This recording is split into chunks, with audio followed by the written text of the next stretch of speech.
बार जब लोग जीवन में काम करना शुरू करते हैं तब उन्हें बहुत ज़्यादा दर्द होता है, तकलीफ होती है, उन्हें बहुत ज़्यादा मेहनत करना पड़ता है और ये बात उनसे बर्दाश्त नहीं हो पाती है। उनका शरीर जवाब दे देता है और वो उस काम को छोड़कर किसी और तरकीब से सफल होने का प्रयास करते रहते हैं। लेकिन याद रखिएगा, इस प्रकार से कोई भी व्यक्ति जीवन में सफल नहीं हो पाता है।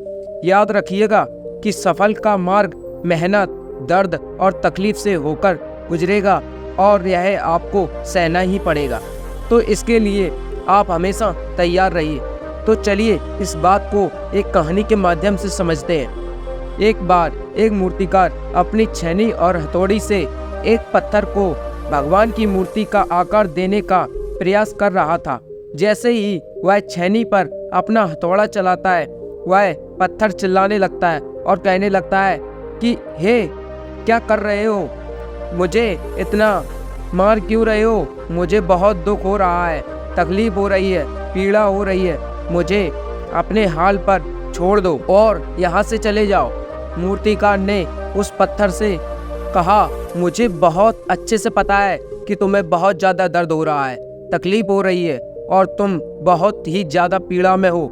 लेकिन यदि आज तुमने इस दर्द को नहीं सहा, इस तकलीफ को नहीं सहा, तो जीवन भर तुम यही इसी प्रकार से पड़े रहोगे। मुझे पता है कि तुम में आगे बढ़ने की अपार संभावना है। तुम एक बहुत अच्छे पत्थर हो, लेकिन यदि तुम इसी प्रकार से रहोगे तो कभी भी आगे नहीं बढ़ पाओगे। इतना कहकर मूर्तिकार और औजार उठाए ही थे कि पत्थर फिर से चिल्लाने लगा, गिड़गिड़ाने लगा, विनती करने लगा कि मुझे अपने हाल पर छोड़ दो। मुझे पता है कि जीवन के लिए कौन सी चीज़ सही है और कौन सी चीज़ गलत है। मुझे बहुत ज़्यादा दर्द हो रहा है। अब मैं इस तकलीफ़ को बहुत ज़्यादा नहीं सह सकता। मैं जिस हाल में हूँ, मुझे उसी हाल में छोड़ दो। तुम यहाँ से चले जाओ। उस मूर्तिकार फिर से उस पत्थर को समझाने की कोशिश की और कहा, तुम ज़्यादा अधीर मत बनो और अपने सब्र को बनाए रखो। थोड़ी देर और इस दर्द को सहो। यदि इस दर्द को सह लिया तो मैं भगवान की मूर्ति के रूप में तुम्हारी स्थापना करवाऊंगा और फिर दूर दूर से लोग तुम्हारी पूजा करने आएंगे और पंडित और लोग तुम्हारी सेवा करेंगे। लेकिन पत्थर ने उस मूर्तिकार की एक भी बात नहीं मानी। वह चिल्लाता रहा और अपनी बात पर अड़ा रहा। मूर्तिकार ने उस पत्थर को समझाने की बहुत कोशिश की, लेकिन वो पत्थर नहीं माना। अब मूर्तिकार भी थक चुका था और वह उस पत्थर को छोड़कर आगे बढ़ गया और थोड़ी ही दूर जाकर देखा कि एक और बहुत अच्छा पत्थर वहां पड़ा हुआ था। उसने छेनी और हथौड़ी उठाई और उस पत्थर को मूर्ति बनाने के लिए वो तैयार हो गया। मूर्तिकार ने छेनी और हथौड़ी का वार दूसरे पत्थर पर जारी रखा। दूसरे पत्थर को भी दर्द हुआ, तकलीफ उसे भी हुई, लेकिन उस पत्थर ने बर्दाश्त कर लिया और देखते ही देखते थोड़ी समय के बाद उस पत्थर ने भगवान की मूर्ति का रूप धारण कर लिया। थोड़ी दिन बाद उस मूर्ति की एक मंदिर में स्थापना हो गई। धीरे धीरे करके लोग वहां पूजा पाठ करने आने लगे। लोगों की मन्नतें वहां से पूरी होने लगी और वह मंदिर बहुत ही ज़्यादा प्रसिद्ध हो गया। अब धीरे धीरे करके दूर दूर के गांव से लोग वहां पूजा पाठ करने आने लगे। फिर एक दिन उसी पत्थर को उसी मंदिर में लाया गया और उसे एक कोने में रख दिया गया। अब लोग जाते और उस पर नारियल फोड़ते।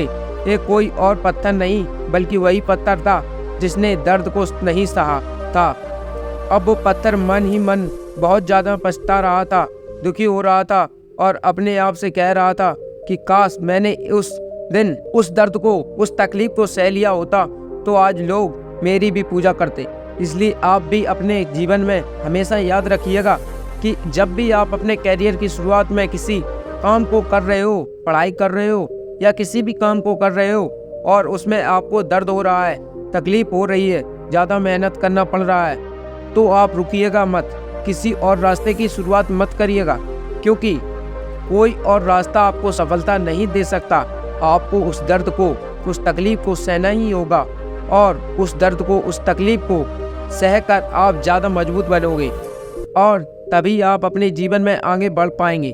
और जीवन में हमेशा याद रखिएगा कि आपको पहले पत्थर की तरह नहीं बल्कि दूसरे पत्थर की तरह बनना है। यदि ये कहानी आपको पसंद आई है और इससे कोई सीख मिली हो तो अपने दोस्तों और अन्य लोगों के साथ शेयर ज़रूर करिए, और अगर चैनल पर पहली बार आए हो तो चैनल को सब्सक्राइब जरूर करें।